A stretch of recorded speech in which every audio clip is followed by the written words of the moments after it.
Today we are going to see IPsec transport mode and the tunnel mode.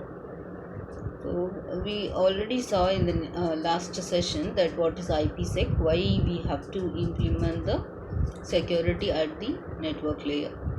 So tunnel mode always gives encapsulation to the whole IP packet by putting the cover on the normal packet.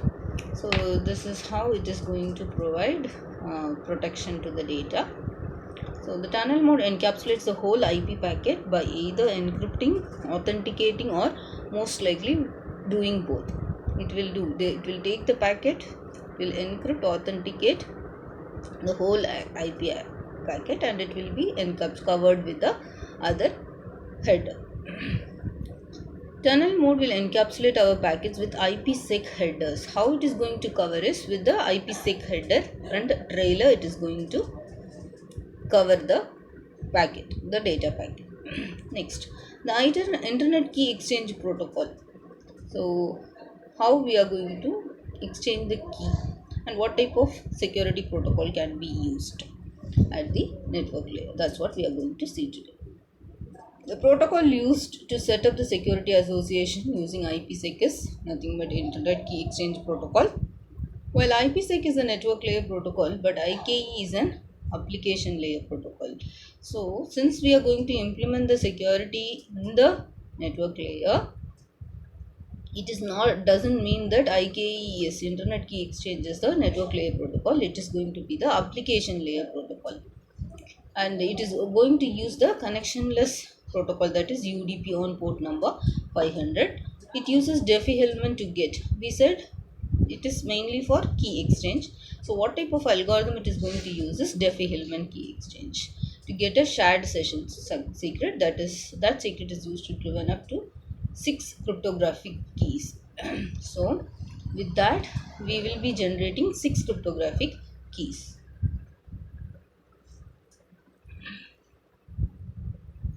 Next, IK is comprised of two phases. We have two phases in internet key exchange, which is application layer protocol. That is phase 1 and the phase 2. In the phase 1, what happens is internet key exchange service security association is established and longer term keys are derived and is more computationally intensive compared to phase 2. What it is going to do is we are going to derive long term keys. First we will generate the session key, then we have to generate long term keys. Then the second phase, short term keys are derived for user between two parties, for use between two parties. So in phase 1 long term keys will be computed, and in the second phase short term keys will be computed. Next, so IKE borrows, internet key exchange borrows from two major resources. One is ISA KMP, that is Internet Security Association and the Key Management Protocol. Another is framework, that is Oakley implementation. So it is going to borrow the IKE from these two resources. So ISA KMP defines formats of digital signatures and the digital certificates. It will just specify what are the rules and the regulation has to be followed and what is the format of the digital signatures and certificates.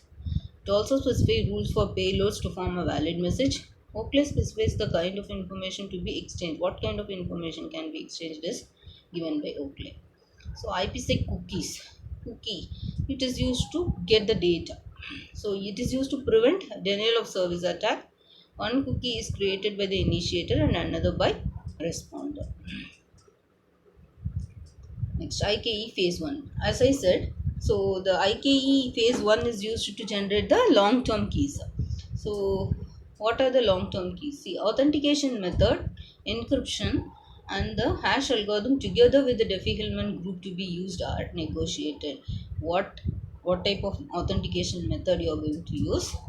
The Diffie-Hellman key exchange or anything like that. Diffie-Hellman is used for key exchange. Okay, so authentication is nothing but hashing can be used. Encryption, RSA, and the hashing algorithm can be used. What type of hashing algorithm, either SHA or DES, what type of algorithm you are going to use, that can be set. So these negotiations are done in the first step. Both parties authenticate themselves to each other. Then they will check whether both are authorized person. The third step, keys are computed and used for the message integration and the encryption. So what they are going to do, the keys are computed. Next, cookies are created at the start of the phase 1 and serve the purpose of IKE connection identifier. Why we need cookies? To avoid the denial of service attack. Next, phase 1 uses two modes, that is main mode and the aggressive mode. Main mode involves total of 6 messages between initiator and the responder, and the aggressive mode uses only 3 messages. So with this, phase 1 gets over. Next, phase 2. Now let's look at IKE phase 2 occurs after phase 1 and is also known as quick mode, and this process is only 3 packets. Packet forward secrecy. If PFS is configured in both the endpoints, it will generate a new defilement key for phase 2 quick mode.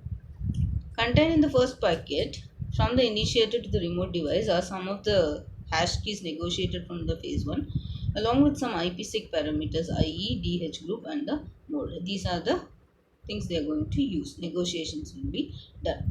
Then the second packet contains the remote endpoints response with matching IPsec parameters. Then they have to check with the other endpoints negotiation parameters. The last packet is sent to the remote device to verify the other device is still there. So the last packet is check whether the destination is active or not. That last packet concludes the forming an IPsec tunnel and the phase 1 and the phase 2 process. With that, we can conclude that IPsec tunnel is created or not. So this is how this IPsec works. Next, we'll go for the security policy. So, what is security policy? What type of policies has to be adapted? For what packet we need security? And what type of policies can be used based on the type of packet that is mentioned here. It is used to determine whether a packet sent or received should pass through security, whether it requires security or not, or whether we can bypass it without implementing security, or simply we can drop. These are the three options.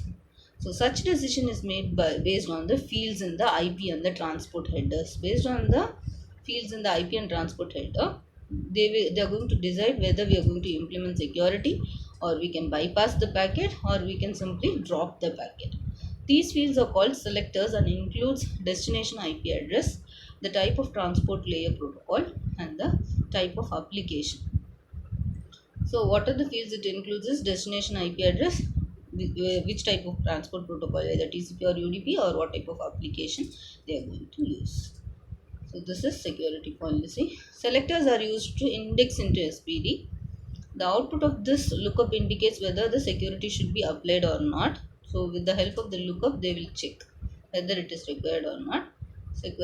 Then if it requires, the packet is part of the IP traffic that already has an existing SA, it already has security association, then the SPD returns a pointer to that SA. Just will return a pointer. If it does not have, or if the security association expires, then what should be done is the IKE protocol is used to establish an new security association will be established between the sender and the receiver. This is how the security policy works. With this, we are completing this session. Thank you for watching. Bye bye.